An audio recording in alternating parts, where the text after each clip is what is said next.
It was widely foretold that the Democratic Party would be divided this year.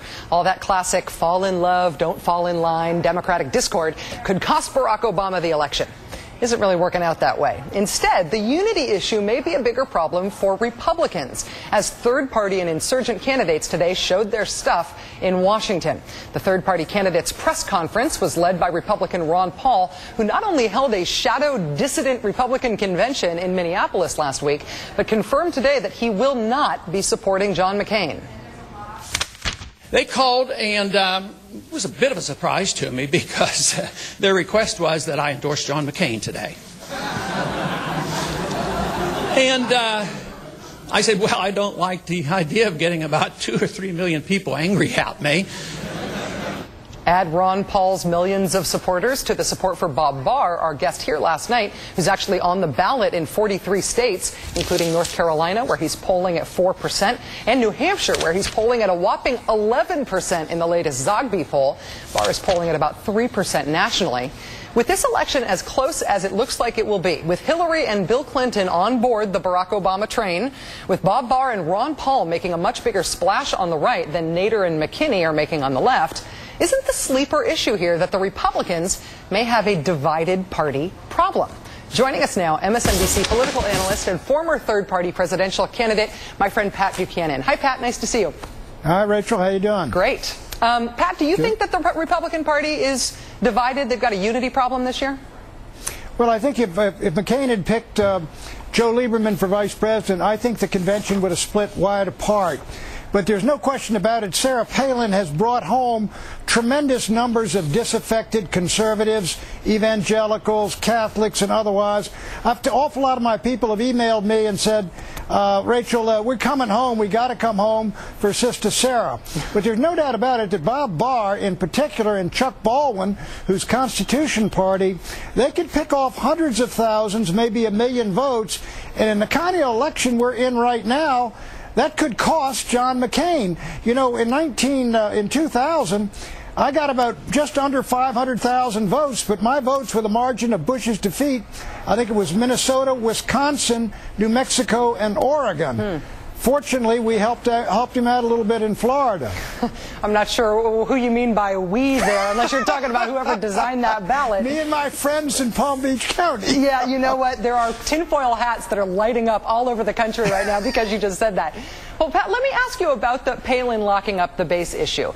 If Palin locked up the conservative base for McCain more than he could have done alone, couldn't the base also end up dumping her when they realized some of the fiscal stuff that's coming out in her record? She hired this Abramoff-linked lobbyist to get $27 million worth of pork for her city. The city had never had pork barrel projects before. She raised taxes as mayor. She raised taxes as governor. She's lying on this bridge to nowhere thing that she actually supported. Couldn't that support sort of soften up? I don't think so. I think these folks are wild about her. Everybody in the country, let me tell you, that if, you know, the people in the country, congressional districts and senatorial candidates, they don't want John McCain in their district. They want Sarah Palin. In the great battle she's in, if you will, with the liberal media, they love her even more. These things are fairly, you know, as mayor with Silla, raising taxes, what, for a skating rink or something? That's not going to do it. Well, what would do it? I mean, they like her first impression, but learning that she's not actually fiscally conservative, learning that she's under investigation for abuse of power, and maybe that's a more warranted investigation than it seemed like at first. What would turn conservatives off her? Are they going to like her no matter what her record says, even if it turns out in her record that she's not all that conservative fiscally? Well, I don't know. She seems pretty conservative. 80% support up there. She hammered the oil company, put taxes on them, gave $1,200 checks back to the citizens of Alaska. This involves this trooper who apparently tasered her nephew.